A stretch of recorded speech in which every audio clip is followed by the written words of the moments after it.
ഇനി വൈകേണ്ട, ഇന്ന് തന്നെ നിങ്ങളുടെ വീടിനായി സിസോ സന്ദർശിക്കൂ. സിസോ, മേക്ക് ലൈഫ് സിമ്പിൾ. കപ്പൂർ ഗ്രാമപഞ്ചായത്തിൽ പൊതുശ്മശാനം വേണമെന്ന് PKS ലോക്കൽ സമ്മേളനം ആവശ്യപ്പെട്ടു. PKS ജില്ലാ ജോയിന്റ് സെക്രട്ടറി KP ശ്രീനിവാസൻ സമ്മേളനം ഉദ്ഘാടനം ചെയ്തു. CPM കുമരനെല്ലൂർ ലോക്കൽ കമ്മിറ്റി ഓഫീസിൽ സംഘടിപ്പിച്ച പട്ടികജാതി ക്ഷേമ സമിതി ലോക്കൽ സമ്മേളനത്തിന് M ഉണ്ണികൃഷ്ണൻ അധ്യക്ഷത വഹിച്ചു. PKS ജില്ലാ ജോയിന്റ് സെക്രട്ടറിയും തൃത്തല ഏരിയ സെക്രട്ടറിയുമായ KP ശ്രീനിവാസൻ സമ്മേളനം ഉദ്ഘാടനം ചെയ്തു. പട്ടികജാതി വകുപ്പിന്റെ ആനുകൂല്യങ്ങൾ താഴേക്കിടയിലേക്ക് എത്താൻ ആവശ്യമായ ബോധവൽക്കരണം ഉണ്ടാകണമെന്ന് ശ്രീനിവാസൻ പറഞ്ഞു. പട്ടികജാതി പട്ടികവർഗ വകുപ്പും സർക്കാരും കൊടുക്കുന്ന ആനുകൂല്യങ്ങളെ സംബന്ധിച്ച് ജനങ്ങളെ ബോധവൽക്കരിക്കണം, അവരെ അത് അറിയിക്കണം.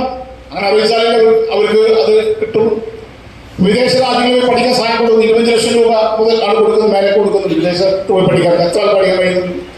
പഠിക്കണമെന്ന് ആഗ്രഹമുള്ള ആളുകളുണ്ട്, ഇഷ്ടംപോലെ ഉണ്ട്. പക്ഷെ അവർക്ക് അറിയോ ഇത് കൊടുക്കുന്നുള്ളവരും? എത്രയോ ആളുകൾ ജർമ്മനിയിലും ഒക്കെ പോയി പഠിക്കുന്നുണ്ട് ഇപ്പോൾ കേരളത്തിൽ. പക്ഷേ ഇത് അറിയുന്ന ആളുകൾ ഇതെല്ലാം അറിയണം.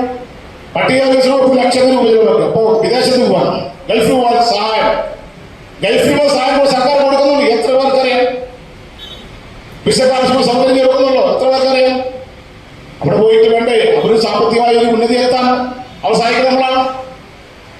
IAS കോച്ചിങ് ക്ലാസ് മണത്തലയിൽ നടക്കുന്നുണ്ട്, എത്ര പേർക്കറിയാവുള്ളൂ? നമ്മുടെ കുട്ടികൾ സിവിൽ സർവീസ് പരീക്ഷയിൽ ഉന്നത കരസ്ഥമാക്കാൻ അവരെ സഹായിക്കുന്ന കോച്ചിങ് ക്ലാസുകൾ പട്ടികജാതി വകുപ്പ് സൗജന്യമായി നടത്തിക്കൊണ്ടിരിക്കുന്നുണ്ട് മണത്തലയിൽ. നമുക്കത് ജനത്തിക്കാൻ വേണ്ടി കഴിയട്ടെ. PKS ജില്ലാ കമ്മിറ്റി അംഗം AV Mohan, CPIM local secretary Pramod Chandran, area committee അംഗങ്ങളായ MP കൃഷ്ണൻ, KV ബാലകൃഷ്ണൻ എന്നിവർ അഭിവാദ്യമർപ്പിച്ച് സംസാരിച്ചു. പട്ടികജാതി ക്ഷേമ സമിതി ലോക്കൽ സമ്മേളനത്തിൽ 22 അംഗ കമ്മിറ്റിയെ തെരഞ്ഞെടുത്തു.